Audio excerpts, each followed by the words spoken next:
and you're going to practice elicitation, which is going to be an arm levitation or reverse levitation, which you'll see and be demonstrated to you. You'll practice a different intensification. You're going to elicit a noticeable hypnotic phenomenon, which we talked about before your session 4. Again, suggestions, ego strengthening, and then another reorientation.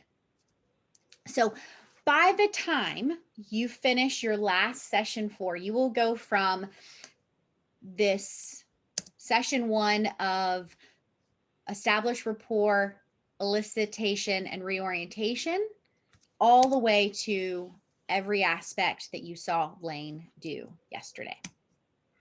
It is important to keep track of time. That is the faculty member's job. So they will set up with you a way to help keep things on time. So since we're on the computer or on a tablet or something like that, we have access to clocks a whole lot easier than we do in those conference rooms. And so we will be able to make sure that we stay on time. One of the ways to do that is that I'm going to stop sharing my screen here for a second so that you can kind of see me. So in the small group session, everyone is going to, unless your faculty member advises you otherwise, everyone's going to hide your screen and then hide video participants so that you end up with just the 2 people in front of you, that is the facilitator and the recipient. And so if you are going through as a facilitator, you're going through your language and the faculty member has not read your mind and doesn't believe that you are ready to start reorienting in the next second or 2, they will either pop up their video just as a highlight to you that, hey, it's time to start reorienting if you haven't already. A faculty member may say, hey, I have a gong and I'm going to make a gong sound. Whatever the faculty member has decided is best for them. I typically just turn my video on. It's the easiest and I find it to be the least distracting to the recipient. And so that's a way to say, hey, if you haven't thought about reorienting, go ahead and start that process. Okay. Each faculty member will have a different way of doing that and they will let you know.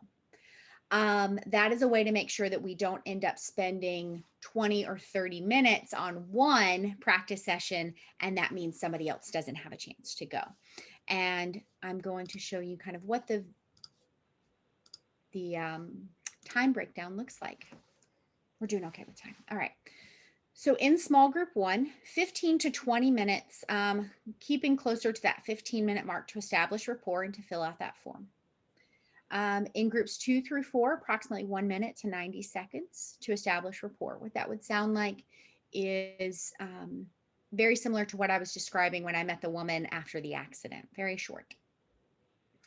Hypnotic experience, so that the meat of it, what you're practicing. So in this first session, it's the elicitation and the reorientation. That's only going to be 3 to 4 minutes. Okay.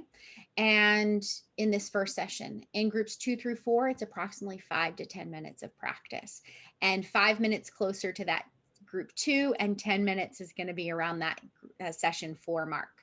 And so if you're sitting at 4, if you're sitting at 4 minutes and the faculty member hasn't heard any signs of reorientation, they're going to pop their screen up or make that gong sound or whatever they decide works best for them, and to let you know to start reorienting so that we have enough time for every single participant to have their full 3 to 4 minutes to practice. That's supposed to be dyad, not dead. Sorry about that. I did fix it in my other one. So the processing and the feedback for the facilitator and the recipient is 1 to 2 minutes between the 2 of them. So not 1 to 2 minutes each.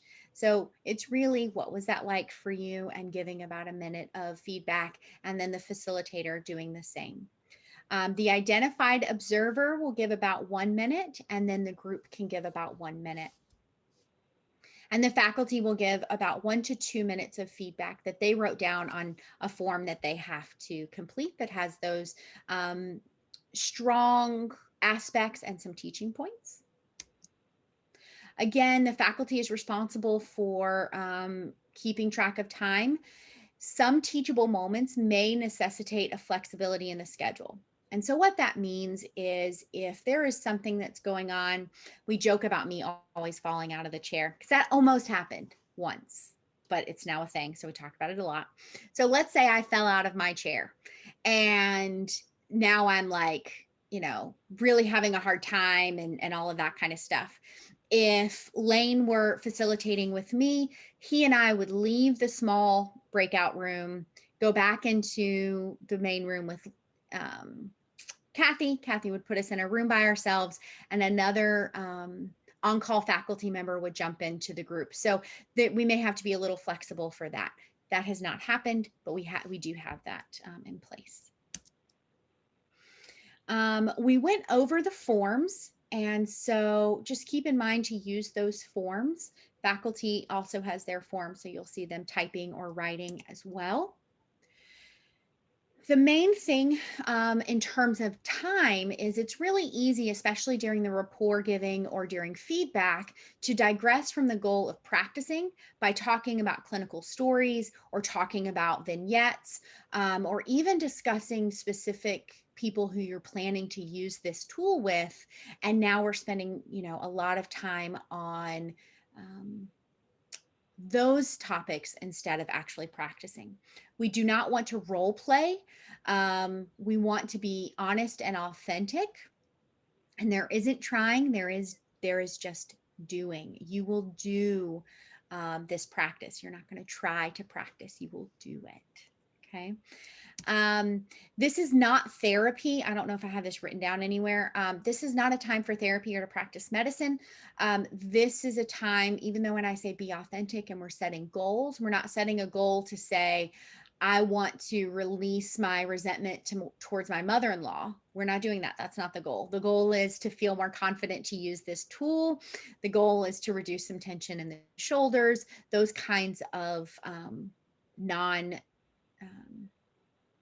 clinical practice setting goals, I guess. Please remember you are an expert in what you do.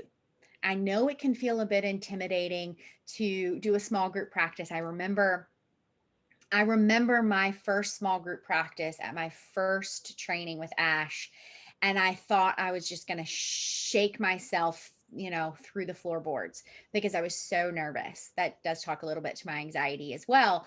But what was really important to remember is I was already an established professional counselor, and I had been counseling for a really long time at that point. And so this was an enhancing tool, a tool to enhance my practice. I was not needing to say everything I had learned needs to go out the window, right? I bring that in to practicing. I use my already known information, my education, my experience, and then I'm adding hypnosis to that, okay? Confidentiality is key. What happens in small group stays in small group. And what I mean by that is that if somebody shares in their feedback, wow, that imagery, told me that I don't have a healthy relationship to my body. I just made that up. That's not something I would want somebody else to talk about, right? If they were in my small group, you can talk about your experience, what you noticed about you, but not what happened with other people. So I'm going to stop sharing here. We have 3 minutes before we move into the demo. So if you're not already getting prepared, Lane, go ahead and get prepared and start thinking about who wants to volunteer, because he's going to ask you in 3 minutes who wants to volunteer to be do the demo. Are there any questions right now, either from faculty or from participants about the small group process? I know I went through quickly. So the rapport form was sent either in, if you had a physical packet sent to you, if you registered before 3 weeks ago, you received a full packet. Ivy, I saw yours. So if everybody wants to, if you wouldn't mind holding yours up and everybody take a look at Ivy, she's got her blue packet Thank you very much, Ivy. So it's a dark blue packet. So it should be in your left pocket, I believe, or it was sent to you in a virtual format in an email. Thank you. PDF. PDF. And it looks like this. It's page 1 in the left-hand L1 PDF document I sent. If you do not have one, please put in the chat at this very moment that you do not have one, and Kathy will email it to you very quickly during the demo so that you can pull it up. Sure. I sure. I just voluntold her. Okay. So what I want, we're going to practice this. And so let's practice this right now in preparation of the demonstration. So who would like to volunteer for the diaphragmatic breathing demonstration with Lane? Catherine, perfect. Okay, sorry, she was the first person I saw. I think 3 other hands came up after that. So if everyone will, and you'll do the same thing in your small group practice, or we're just going to all practice it together. If everyone except for Lane and Catherine will mute yourselves and turn your video off, and you turn your video off using the bottom left hand of the Zoom window, it'll say stop video. You click that, and then you click the mute button. Now, if you're seeing a bunch of little thumbnails with people's headshots or their names, you can hover over someone's name, or the headshot like mine, and there will be 3 dots at the top right-hand corner of that thumbnail, and you click that, and you have a pop-down window that says hide non-video participants, and then all of those names will go away. Okay. And all of those headshots will go away. If you still see your face, you can do the same thing. And you go to those 3 dots on your thumbnail and it'll say hide self view. And that should leave you with just Lane and Catherine. I'm actually, Howard, I'm going to stop your video for you. And Annette, I'm going to stop your video for you. And so hopefully that leaves Lane and Catherine side by side. If you do not have Lane and Catherine side by side and you have one on top of the other, what you'll want to do is at the top right-hand corner of the Zoom window is a button called View. You can click on that and it'll say Speaker or Gallery, and you want to be in Gallery View. That will have Catherine and Lane side by side. So if you have any questions about that, let's hold those till the end and give Lane, I've already eaten up 1 minute of his time. So I'll stop talking and let him get started.